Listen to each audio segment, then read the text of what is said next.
الپ ارسلان سلجوقی سلطنت کے دوسرے حکمران تھے اور اپنی بہادری، حکمت اور اسلامی غیرت کے لیے مشہور تھے۔ ان کا سب سے مشہور واقعہ جنگ مالازکرت ہے، جو 1031 میں رومی سلطنت کے خلاف لڑی گئی اور اسلامی تاریخ میں ایک فیصلہ کن جنگ ثابت ہوئی۔ اس وقت باز نزینی سلطنت کا شہنشاہ روماس چہارم تھا، جو مسلمانوں کے خلاف ایک بڑا حملہ کرنے کے ارادے سے عظیم فوج لے نکلا تھا۔ اس جنگ کا مقصد سلجوقیوں کو ایشیائی کوچک سے نکالنا اور مسلمانوں کو کمزور کرنا تھا۔ جب الپ ارسلان کو اس خطرے کا علم ہوا تو انہوں نے اپنے سپہ سالاروں اور فوجیوں کو جمع کیا اور جنگ کی تیاری کی۔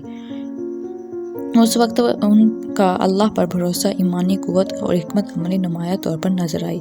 جنگ سے ایک دن پہلے ارسلان نے اپنی فوج سے خطاب کیا اور کہا، انہیں اللہ کی راہ میں جہاد کا درس دیا۔ انہوں نے خود کو اللہ کے سپرد کرنے کی نیت سے اپنے لباس کو بدل کر سفید کفن پہن لیا، ہاتھ میں تلوار لی اور گھوڑے پر سوار ہوئے اور فرمایا، اگر میں شہید ہو جاؤں تو مجھے اس کفن میں دفن کر دینا، اور اگر اللہ نے فتح دی تو یہ اسلام کی بڑی کامیابی ہوگی۔ یہ الفاظ ان کے غیر متزلزل ایمان اور شہادت کی تمنا کو ظاہر کرتے تھے۔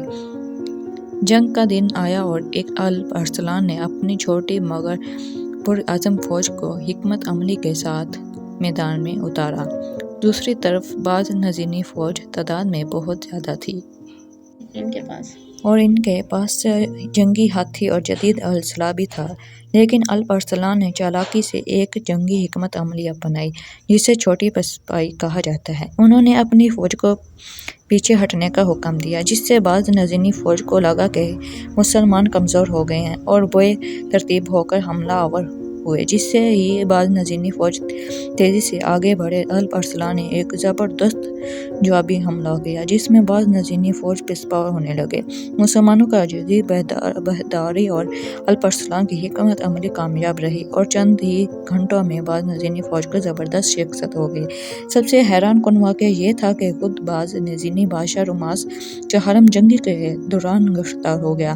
جب اسے ارسلان کے پیش کیا گیا تو ایک منفرد دیکھنے کو ملا۔ الپ ارسلان، جو ایک فاتح کے طور پر بیٹھے تھے، شہنشاہ روماس کو نہایت عاجزی اور اخلاق کے ساتھ قیدی کے طور پر پیش کیا۔ انہوں نے روماس سے پوچھا، اگر میں تمہیں قیدی بنا کر رکھوں تو تمہارا کیا حال ہے؟ روماس نے کہا، آپ جو چاہیں گے کر سکتے ہیں، اگر قتل کریں گے تو یہ آپ کی مہربانی ہوگی۔ ارسلان نے جواب دیا، اگر تم فتح یاب ہوتے ہو تو میرے ساتھ کیا سلوک کرتے؟